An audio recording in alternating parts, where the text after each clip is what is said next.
আসসালামু আলাইকুম, সবাইকে স্বাগতম জানাচ্ছি ইজি পাঠশালার পক্ষ থেকে। আমি আছি নুসরাত জাহান। আজকে আমরা এসএসসি বায়োলজি সিরিজ নিয়ে হাজির হয়েছি, সেটারই আজকে প্রথম পার্ট। চলো আমরা ক্লাসটা করি। ওকে, আমাদের ফার্স্ট চ্যাপ্টারের নামটা হচ্ছে কি জীবন পাঠ। আজকে আমরা এখানে মেইনলি কি জানবো সেটা আমরা কোথা থেকে জানতে পারবো, সেটা হচ্ছে কি পয়েন্টস থেকে। তাহলে চলো জানি ব্যাপারটা।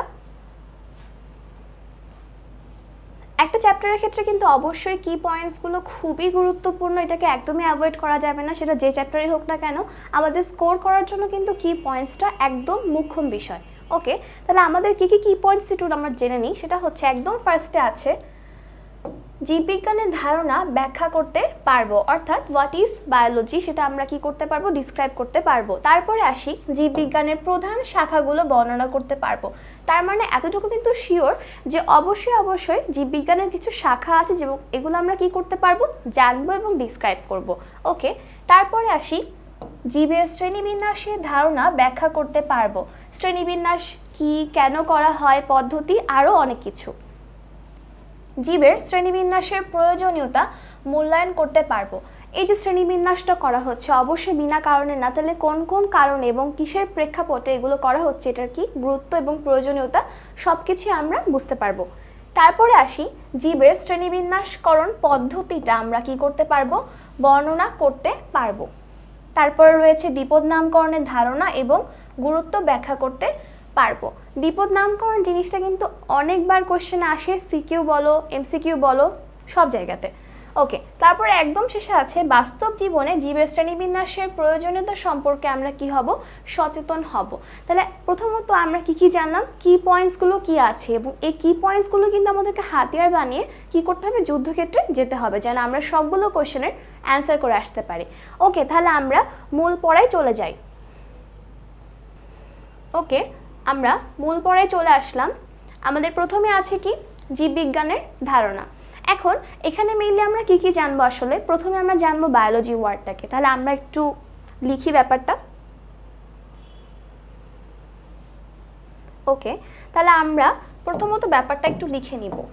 আমরা যদি কথা বলি বায়োলজিকে নিয়ে, কাকে নিয়ে, বায়োলজিকে নিয়ে, প্রথম কোশ্চেনটা হচ্ছে এমন, শব্দটি আমরা কিভাবে পেলাম। আমরা বলবো গ্রিক দুটি শব্দের কথা। কি বলবো, গ্রিক দুটি শব্দের কথা। একটি হলো বায়োস এবং একটি হলো লোগোস। এই দুটি হচ্ছে গ্রিক শব্দ। এই বায়োসের অর্থটা হলো লাইফ। বায়োসের অর্থ কি, লাইফ অর্থাৎ জীবন, এবং লোগোস অর্থ হলো জ্ঞান, যাকে আমরা বলি ইংলিশ টার্মে নলেজ। মেইনলি এই দুইটির সংমিশ্রণে আমরা এই বায়োলজি শব্দটি পাচ্ছি। তাহলে এই জিনিসটা আশা করা যায় যে ক্লিয়ার। ওকে, আমরা হচ্ছে বইয়ে ব্যাক করি। আমাদের আসলে বই এখানে মেইনলি কি বলা আছে, আমাদের কি করতে হবে, একটু রিডিং দিতে হবে। আমাদের এখানে বইয়ে যেটা আছে সেটা আমাদের কি করতে হবে, আমাদেরকে সুন্দর মতো একটা রিডিং দিতে হবে। ওকে, আমরা একটু পরে যাই যে আমাদের এই বই আসলে মূল কোন লাইনটা লাগবে। সেটা হচ্ছে ঠিক এই জায়গায়, জীববিজ্ঞান বেশ প্রাচীন একটা বিজ্ঞান এবং এই জীববিজ্ঞানকে ইংরেজিতে বায়োলজি বলা হয়।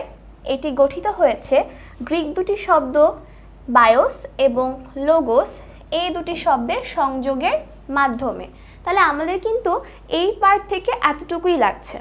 ওকে, তাহলে আমরা একটু এর পরে আবার যাই। ওকে, আমরা যদি এর পরে যাই তাহলে দেখা যায় জীববিজ্ঞানের শাখা নিয়ে কথা বলা হচ্ছে। আমরা যখন আমাদের পরিবেশের আশেপাশে দেখি তখন দেখা যায় কি জীব এবং জড়।